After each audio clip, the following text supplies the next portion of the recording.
Hello my dear students, welcome back to channel with my new video. My name is Amir from A1 Coaching. तो बेटा आप लोगों के लिए मैंने 30 डेज स्ट्रेटेजी में फर्स्ट चैप्टर कंप्लीट करा दिया था। कुछ डिले हो गया बट अब डिले नहीं होगा, रेगुलर वीडियोस आपको आती रहेगी और सिलेबस ऑलरेडी अपलोडेड है। बट हम लोग न्यू सेशन का फिर से सब कुछ पढ़ रहे हैं क्योंकि कुछ चीज़ें आगे पीछे हुई है तो बच्चों को कोई भी प्रॉब्लम ना होने पाए और वन शॉट में आपकी बार हम लोग कंप्लीट कर रहे हैं क्योंकि लास्ट डे की जो वीडियोस है वो कई पार्ट्स में, इसलिए वन शॉट में कंप्लीट कर रहे हैं और ताकि आपको ईजिली सब कुछ तैयार हो जाए। तो चलो स्टार्ट करते हैं और देखते हैं chapter number 2 marketing and sales. कोई बच्चा पहली बार आए उसको मैं बता दूं कि फर्स्ट चैप्टर की वीडियो डिस्क्रिप्शन में आप जाके वहां से पढ़ सकते हो। बाकी पूरा सिलेबस लास्ट ईयर का ऑलरेडी अपलोडेड है, कॉमर्स और इकोनॉमिक्स का, वहां से उसको भी आप पढ़ सकते हो। ठीक है, तो अब मार्केटिंग एंड सेल्स की अगर हम लोग बात करें तो मार्केटिंग में देखो एक वर्ड है मार्केट। मार्केटिंग में एक वर्ड है पहले मार्केट। तो पहले मार्केट का मतलब समझ लो भैया, मार्केट का मतलब क्या होता है। अब ये बताओ, एक बायर है, ये एक बायर है, ये एक सेलर है। ठीक है, बायर क्या करेगा, सामान खरीदेगा, सेलर क्या करेगा भैया, सामान बेचेगा। तो जब बायर और सेलर आपस में मिलेंगे, एक दूसरे से हाथ मिलाएंगे और बाइंग एंड सेलिंग करेंगे तो उसको हम लोग ऐसी जिस जगह पर उसको हम लोग क्या बोलेंगे, मार्केट। जहाँ पर बायर और सेलर एक दूसरे से मिलेंगे, बाइंग एंड सेलिंग होगी, उसको हम लोग बोलेंगे मार्केट। बट अब कुछ एडिशनल चीज़ें आ गई है। पहले के टाइम में यही होता था बट अब ये चीज़ नई आई है कि ऑनलाइन शॉपिंग हो रही है, टेली शॉपिंग हो रही है ना, ईमेल के जरिए हो रही है, तो अब बाइंग एंड सेलिंग हो रही है। अब ज़रूरी नहीं है कि ये अपना चेहरा और ये अपना चेहरा एक दूसरे को दिखाए। ठीक है, ज़रूरी नहीं है जाके मिलना ही पड़ेगा दुकान पे। अब ऑनलाइन फ्लिपकार्ट, स्नैपडील के जरिए भी आप सामान खरीद सकते हो, वहाँ भी तो बाइंग एंड सेलिंग हो रही है ना। तो वो एरिया भी किसके अंदर आता है बेटा, मार्केट के अंदर आता है। किसके अंदर आता है, मार्केट के अंदर आता है, समझ रहे हो। ठीक है, तो कहीं भी बाइंग एंड सेलिंग हो रही है तो वो क्या है, मार्केट है। ठीक, अब ये मार्केटिंग क्या होता है भाई, देखो मार्केटिंग के लिए दो अप्रोच दी गई है। एक है ट्रेडिशनल अप्रोच और दूसरा है बेटा मॉडर्न अप्रोच। ट्रेडिशनल अप्रोच और दूसरा क्या है, मॉडर्न। तो ट्रेडिशनल अप्रोच जो होती है वो क्या होती है बेटा, प्रोडक्ट ओरिएंटेड होती थी। मॉडर्न अप्रोच क्या होती है, कस्टमर ओरिएंटेड होती है। पहले हम लोग बात करते हैं 2 मिनट के लिए ट्रेडिशनल अप्रोच की। देखो पहले के टाइम में क्या होता था, दुकानें इतनी ज़्यादा नहीं थी, गिनती की शॉप्स हुआ करती थी। तो जो सेलर होते थे, सेलर, तो वो क्या करते, सामान अपने हिसाब से बनाते थे। अब हम लोग को क्या करना पड़ता था, हम लोग की मजबूरी होती थी कि भाई दुकान 4 टो है, इन्हीं से खरीदना पड़ेगा। समझ में आ रही बात। तो हम लोग के हिसाब से वो चीज़ें उस टाइम नहीं चला करती थी, वो होती थी ट्रेडिशनल, जिसकी प्रोडक्ट ओरिएंटेड थी। उन लोग क्या करते थे, बल्क में सामान बनाते थे इकट्ठा और हम लोग को बेच दिया करते थे। लेकिन वक्त बीता, टाइम बीता, जज्बात बदल गए, है ना, दिन बदल गया, तो उसमें क्या हुआ, नया अप्रोच आई, मॉडर्न अप्रोच, जो कि कस्टमर ओरिएंटेड है। अब के टाइम में मार्केटिंग जो भी होती है, जो भी प्रोडक्ट बनता है वो बटा बनता है कस्टमर के हिसाब से। किसके हिसाब से, कस्टमर के हिसाब से बनता है।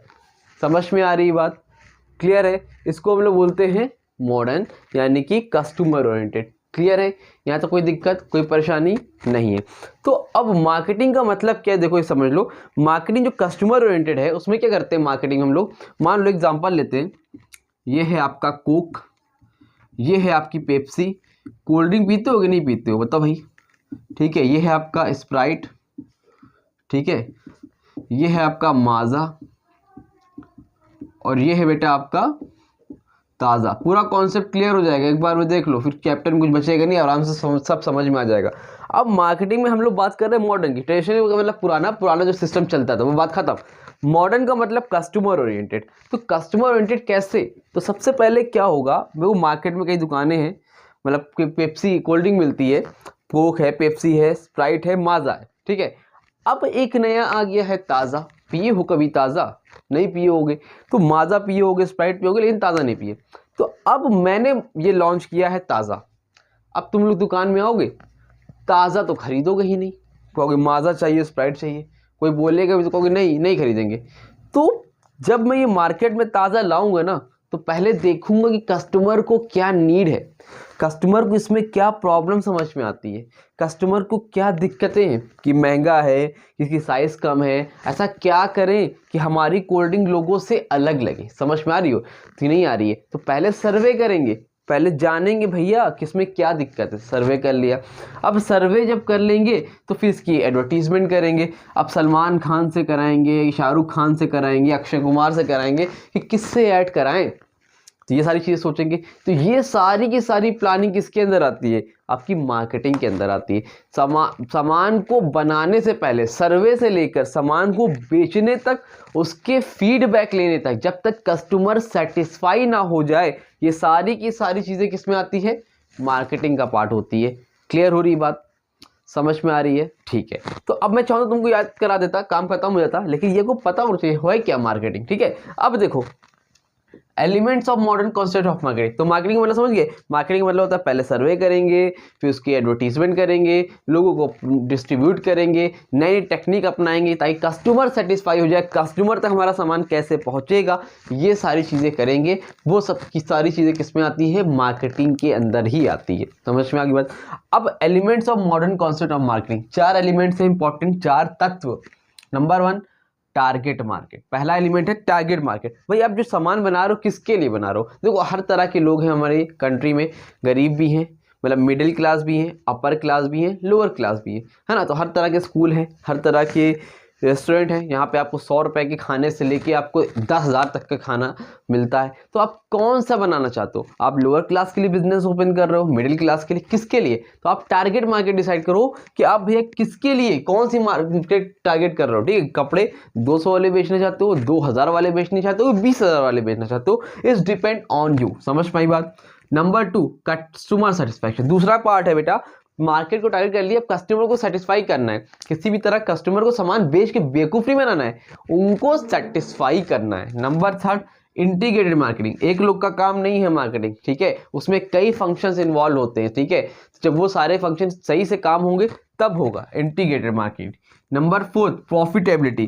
प्रॉफिट तो कमाना है, प्रॉफिट तो कमाना है, लेकिन विद ग्रोथ, मतलब विद कस्टमर सेटिस्फैक्शन।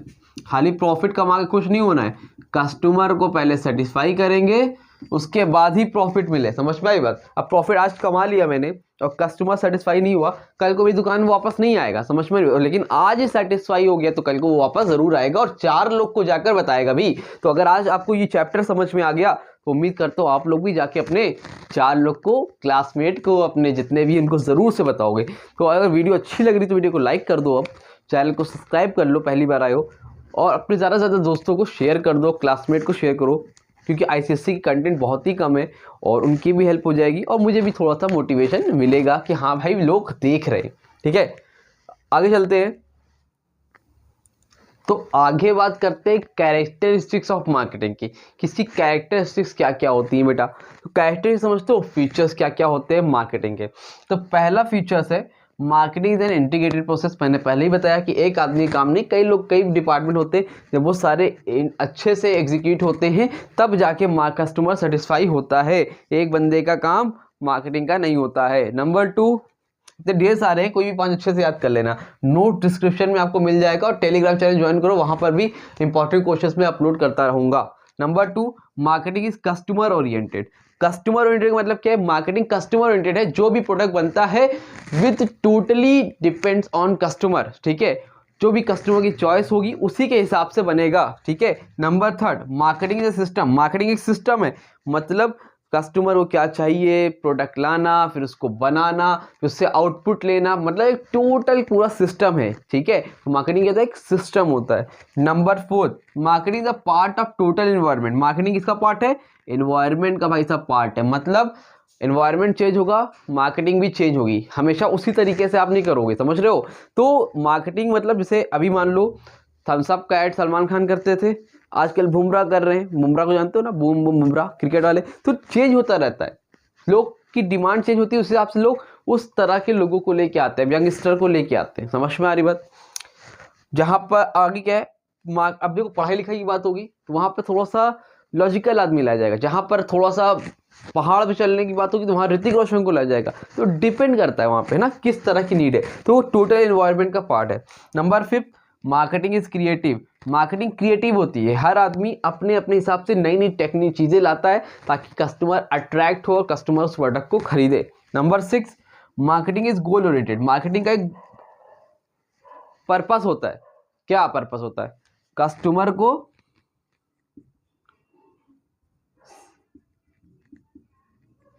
सेटिस्फाई करना, किसी भी तरह कस्टमर को सेटिस्फाई करना। मार्केटिंग का क्या होता है? गोल ओरिएंटेड है, मतलब मार्केटिंग का पर्पस है कि हमें कस्टमर सेटिस्फाई करना और इतना टारगेट पूरा करना है, ठीक है।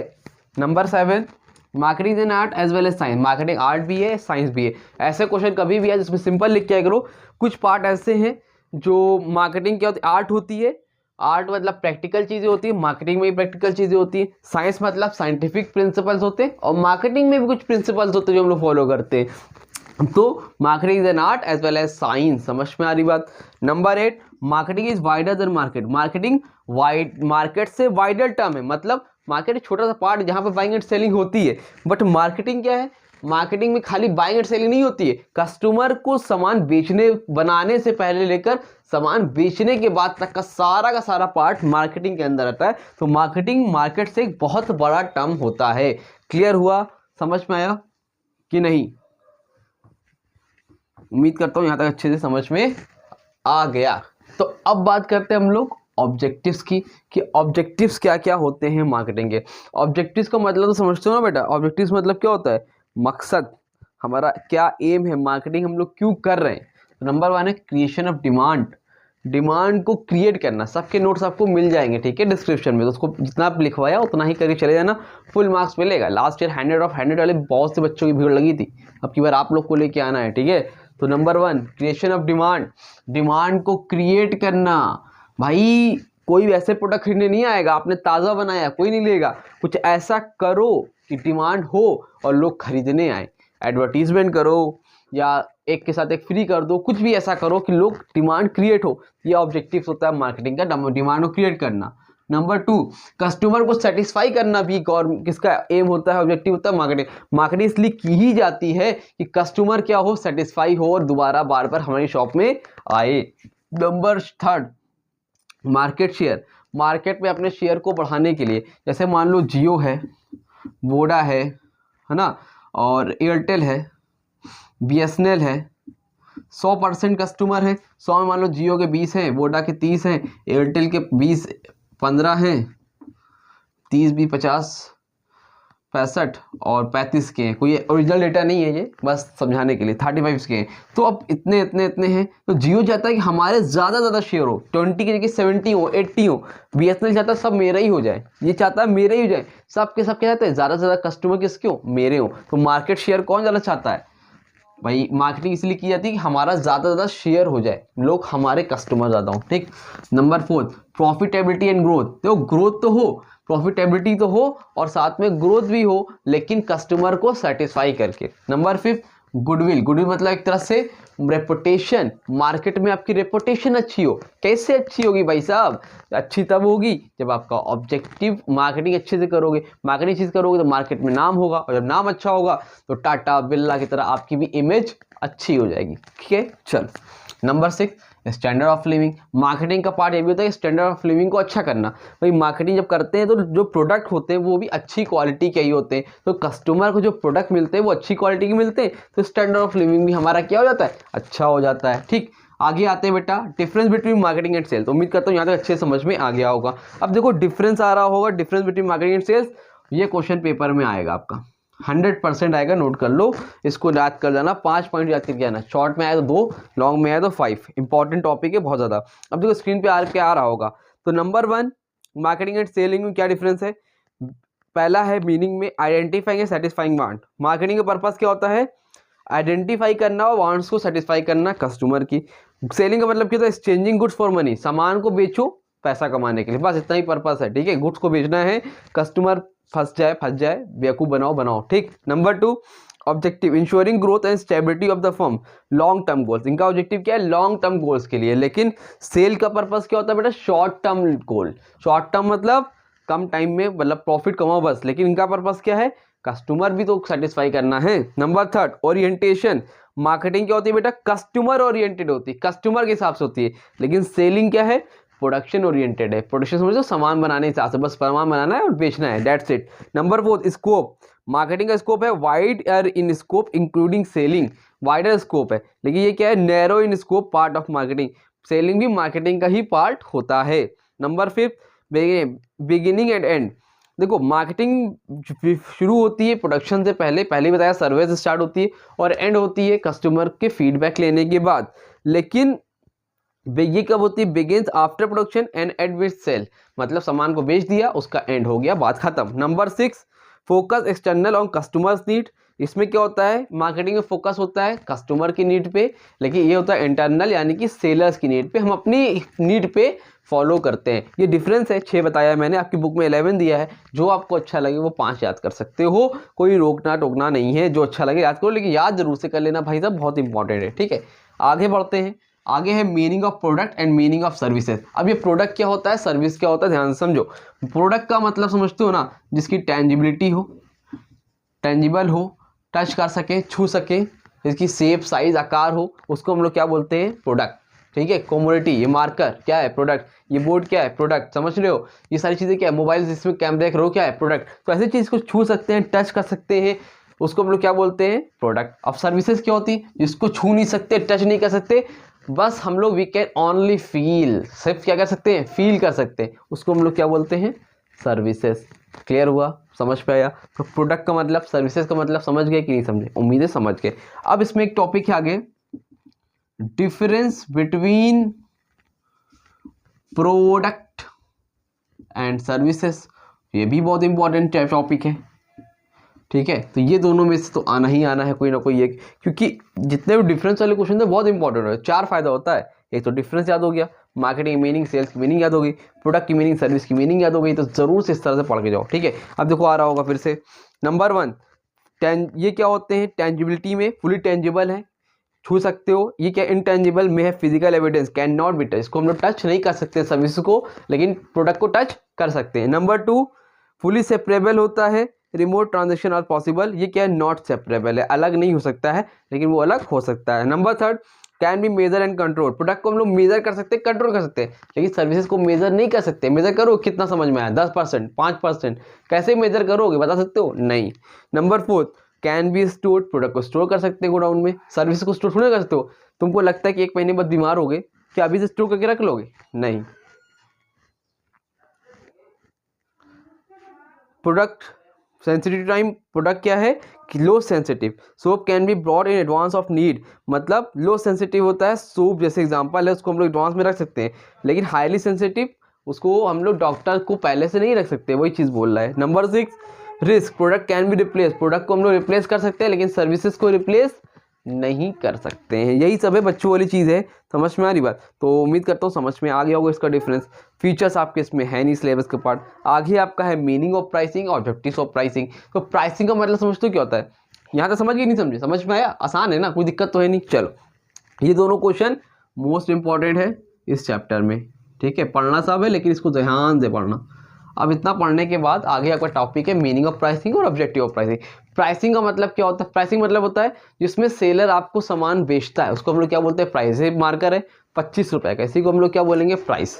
बोर्ड ये 3000 का है वाइट वाला, प्राइस। समझ में आ रही है? मोबाइल मेरा 20,000 का है, वो क्या है? प्राइस। क्लियर? किसी भी प्रोडक्ट का जो दाम होता है उसी को हम लोग क्या, रेट होता है, उसको हम लोग क्या बोलते हैं? प्राइस बोलते हैं। क्लियर? अब objectives of pricing last topic है, उस वीडियो को मैं अटैच कर रहा हूँ इस वीडियो में, उसको भी देख लो और आपका चैप्टर कंप्लीट हो गया। मुश्किल से 8 मिनट की वीडियो है, उसको पढ़ाने से अच्छा है फिर रफ करूँगा, फिर करूँगा, वीडियो को अटैच कर दे रहा हूँ, देख लो अच्छे से, ठीक है। तो ये चैप्टर आपका कंप्लीट हो गया। चैप्टर 3 आपका कल आ जाएगा। वीडियो अच्छी लगी तो वीडियो को लाइक करो, चैनल सब्सक्राइब करो, ज़्यादा से ज़्यादा लोगों को शेयर करो। मिलते हैं नई वीडियो में, तब तक के लिए थैंक यू सो मच। क्या देखो, प्राइसिंग का मतलब तो समझते हो ना, कि जब आप प्राइसिंग का मतलब पहले समझ लेते हैं। प्राइसिंग का मतलब होता है जब बेटा आप कोई प्रोडक्ट बनाते हो, कोई प्रोडक्ट है ना, मोबाइल ही ले लो, वीवो है, ओप्पो है, तो ढेर सारे मोबाइल है। जब सपोज मान लो एक मोबाइल नया मार्केट में आ गया, और KGF लिख लेते हैं, चलो KGF, एक नया मोबाइल मार्केट में आ गया, कौन सा? KGF। अब वीवो है पहले से, ओप्पो है पहले से, है ना, सैमसंग है पहले से, सारे मोबाइल पहले से, आईफोन पहले से, आईफोन की तो बात छोड़ो, तो अपना अलग ही है। तो वीवो, ओप्पो, सैमसंग, ये सब क्या है मार्केट में बेटा? पहले से। तो अब एक नया मोबाइल मार्केट में आया है, उसका क्या नाम है? KGF।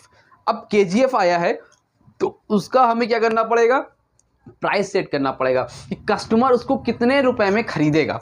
भाई 12,000, 15,000, 20,000, तो हम लोग प्राइस किस बेस पे सेट करें, हमारे कुछ ऑब्जेक्टिव्स होते हैं प्राइस सेट करने के, तो उसी के बारे में हम लोग बात करेंगे। तो प्राइस क्या होता है? प्राइस का मतलब सिंपल कि जिसको वैसा प्राइस किसी प्रोडक्ट का वो मूल्य, वो प्राइस जिस पे कस्टमर पे करता है, उस चीज़ को परचेज करता है, उसको हम लोग प्राइस बोलते हैं। आप जब प्राइस को सेट करेंगे तो उसकी कुछ ऑब्जेक्टिव्स है, कुछ चीज़ों को ध्यान में रखकर प्राइस सेट किया जाता है। एक ही बात पे नहीं सेट कर लिया जाता है, बहुत सी चीज़ें होती है देखा जाता है। अगर मान लो मेरा मोबाइल अगर KGF बहुत मार्केट में बहुत फेमस मोबाइल होता, एक मान लो सपोज बहुत बड़ा ब्रांड होता, जैसे आईफोन है, तो आईफोन क्या करता है? आईफोन के रेट हमेशा क्या होते हैं? बहुत ज़्यादा होते हैं। तो वो क्या करता है? Profit maximisation. क्यों? क्योंकि उसको क्या करना है? मार्केट में सबसे ऊपर है वो प्रॉफिट मैक्सिमाइजेशन के बारे में सोचता है, ज़्यादा से ज़्यादा प्रॉफिट कमाने के बारे में सोचता है। अगर आप प्राइस सेट कर रहे हो ज़्यादा से ज़्यादा प्रॉफिट कमाने के बारे में, उसका ऑब्जेक्टिव अलग है। अगर आप मार्केट में स्टेबिलिटी चाहते हो कि प्राइस बराबर से रहे, जियो का है, जियो है, वोडाफोन है, एयरटेल है, इन लोग के देखो रेट जो है आसपास लगभग सेम टू सेम है। 250 का रिचार्ज उसमें तो 250 का रिचार्ज उसमें, है ना, 10-20 का 50 का फर्क होता है, वो अलग बात है। तो लगभग रेट क्या है? सेम है। तो आप क्या चाहते हो? स्टेबिलिटी चाहते हो। या फिर मान लो आप एंटर कर रहे हो, आप एक नया फर्म हो, आप क्या हो? एक नया फर्म हो, पहले से मार्केट में है, तो आपको मार्केट में बने रहने के लिए क्या करना पड़ेगा? कुछ चीज़ें करनी पड़ेगी, तो आपको प्राइस सस्ता करना पड़ेगा, ये है। तो मतलब आपका ऑब्जेक्टिव क्या है, तो उसको डिसाइड करते हुए आप प्राइस सेट करते हो। अगर मैं एक KGF एक बहुत बड़ा ब्रांड होता मोबाइल का, जैसे KGF टीवी भी आ रही, सब कुछ आ रहा है, अब मोबाइल आ रहा है तो लोग कहें नहीं भैया हमें KGF का ही मोबाइल खरीदना है, समझ में आ रही बात? टीवी वाले में चले जाना, समझाने के लिए लिया है, ठीक है। तो अब सब कहें KGF का ही मुझे मोबाइल खरीदना है, तो आप क्या करोगे? Profit maximisation. क्यों? क्योंकि डिमांड ज़्यादा है। लेकिन अगर आप एक नया प्रोडक्ट है, कोई जानता ही नहीं है इसके बारे में, तो आप क्या करोगे? प्राइस कम रखोगे। क्या करोगे? प्राइस कम रखोगे। उस टाइम आप कौन सा प्राइस सेट करोगे? नॉर्मली मीट और प्रिवेंट कंपटीशन। भाई कंपटीशन को देखते हुए प्राइस सेट करोगे ना, तो अलग अलग ऑब्जेक्टिव्स होते हैं। आई होप आपको प्राइस का मतलब और ऑब्जेक्टिव का मतलब बेटा समझ में आ गया होगा। आप जल्दी से देख लो कौन कौन से ऑब्जेक्टिव हैं, इसको ध्यान से। नंबर 1 पर है प्रॉफिट मैक्सिमाइजेशन, ठीक है। पहले ये था, गलती से ये लिख दिया, कोई दिक्कत नहीं है, आप कुछ भी ऊपर नीचे लिख लो। नॉर्मली इसमें से 2 आने के चांसेस ज़्यादा हैं, ठीक है। 2 ऑब्जेक्टिव्स ऑफ प्राइसिंग। देखो, तो प्रॉफिट मैक्सिमाइजेशन का मतलब क्या होता है? जब कोई भी कंपनी प्रॉफिट ज़्यादा कमाना चाहती है, उसका मकसद होता है प्रोडक्ट से ज़्यादा प्रॉफिट कमाना, तो वो क्या करती है? वो इस ऑब्जेक्टिव फॉलो करती है। यानी कि अगर कोई प्राइस 100 रुपये है, तो वो उस चीज़ को 300 में बेच रही है, डबल, दुगने से भी ज़्यादा, है ना, 3 गुना। तो इसको हम लोग क्या बोलते हैं? Profit maximisation. जब कॉस्ट में, उसके रेट में और उसकी सेल्स में डिफरेंट हो, उसको हम लोग क्या बोलते हैं? ज़्यादा डिफरेंस, उसको हम लोग बोलते हैं प्रॉफिट मैक्सिमाइजेशन। ये एक ऑब्जेक्टिव हो गया प्राइस सेट करने का।